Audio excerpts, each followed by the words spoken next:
Have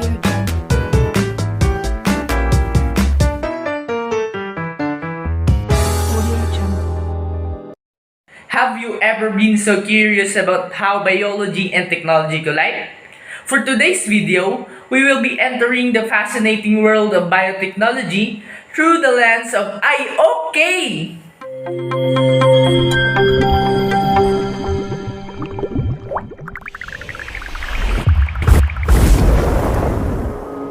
Hello, and I am Dave E. Evasco from Code 6301. And for today's vlog, we will be talking all about biotechnology and how it was in the past and in the future. What do stone-based genes and pregnancy tests have in common with bread, wine, and cheese? They are all examples of manipulating living organisms to create products or new processes. They are all products of biotechnology. Okay! Did you know that biotechnology is used in the baking process? Brewing and baking bread are two examples of biotechnology processes, such as the use of yeast, which is a living organism, to produce the desired output. Such traditional processes usually utilize the living organisms in their natural form or further developed by breeding, while the more modern form of biotechnology will involve a more advanced modification of the biological system or organism. Okay! Development of genetic engineering in the 1970s, research in biotechnology and other related areas such as the biology, medicine, and the like are developed rapidly because of the new possibility to make changes in the organism's genetic material or the DNA. Okay! So, what really is biotechnology? It covers many different disciplines such as genetics, biochemistry, molecular biology, and the like.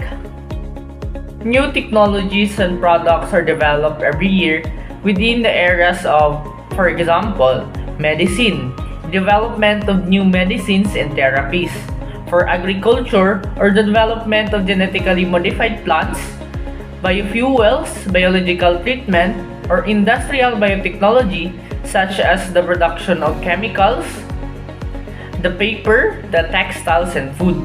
Biotechnology is a broad range of technologies that employ living organisms or parts of them to make diverse products. For example, drugs and therapeutics, nutritional, compound, environmentally friendly chemicals and materials. Biofuels and novel functional materials can be produced through biotechnology. Okay!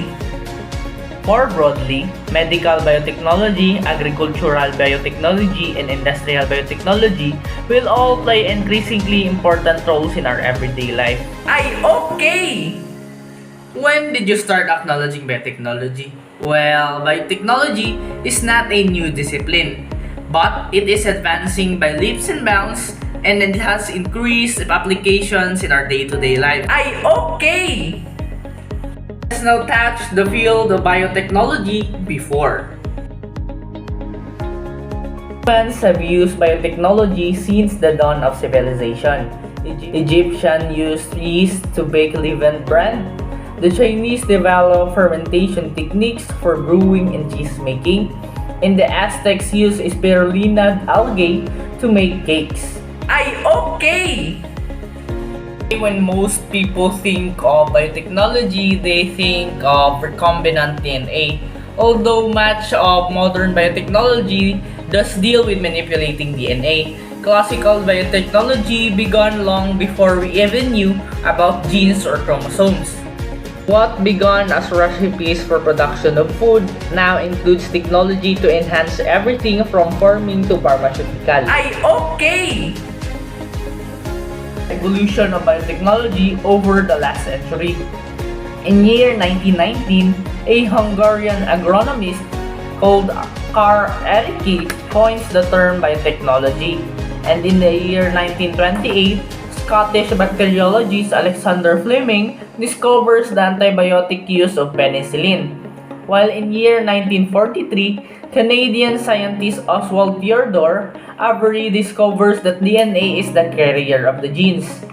On year 1953, biologists James Watson and Francis Crick described the double helix of the DNA. While on year 1969, an enzyme is synthesized in vitro for the first time in history.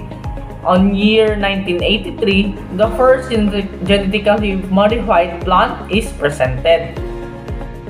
Year 2020, biotechnology innovations lead the fight against the SARS-CoV-2 pandemic and until now in the year 2022. Ay, okay!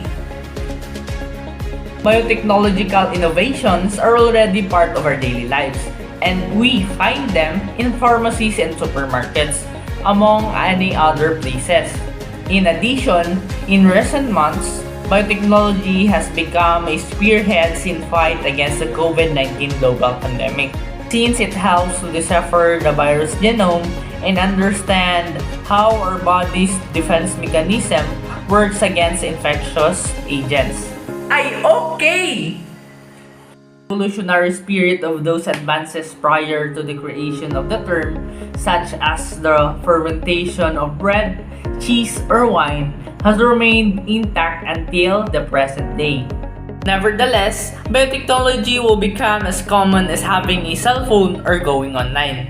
So by 2030, I think the most realistic way to say that biotechnology will become a part of our daily life, from drugs, medicines, and therapeutics to more environmental friendly chemicals, fuels, and materials. Ay, okay!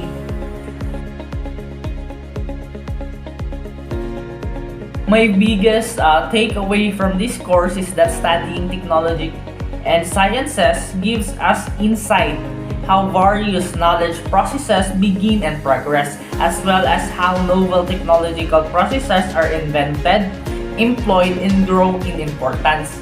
Information has become more accessible, communication has improved, transportation has changed, and the list goes on. While it is so simple to sit back and enjoy the benefits of technical breakthroughs or the technological advances, we must not lose the sight of their societal implications. Along with that, it allows us to gain the academic foundation we need to deal with extensive analysis of many types of technology and knowledge processes in our future careers in the field of business life, industry, and commerce, research and research-related activity, political development, knowledge management, and innovation. This is Dave Evasco saying that the science of today is the technology of tomorrow. And this is Ay, okay!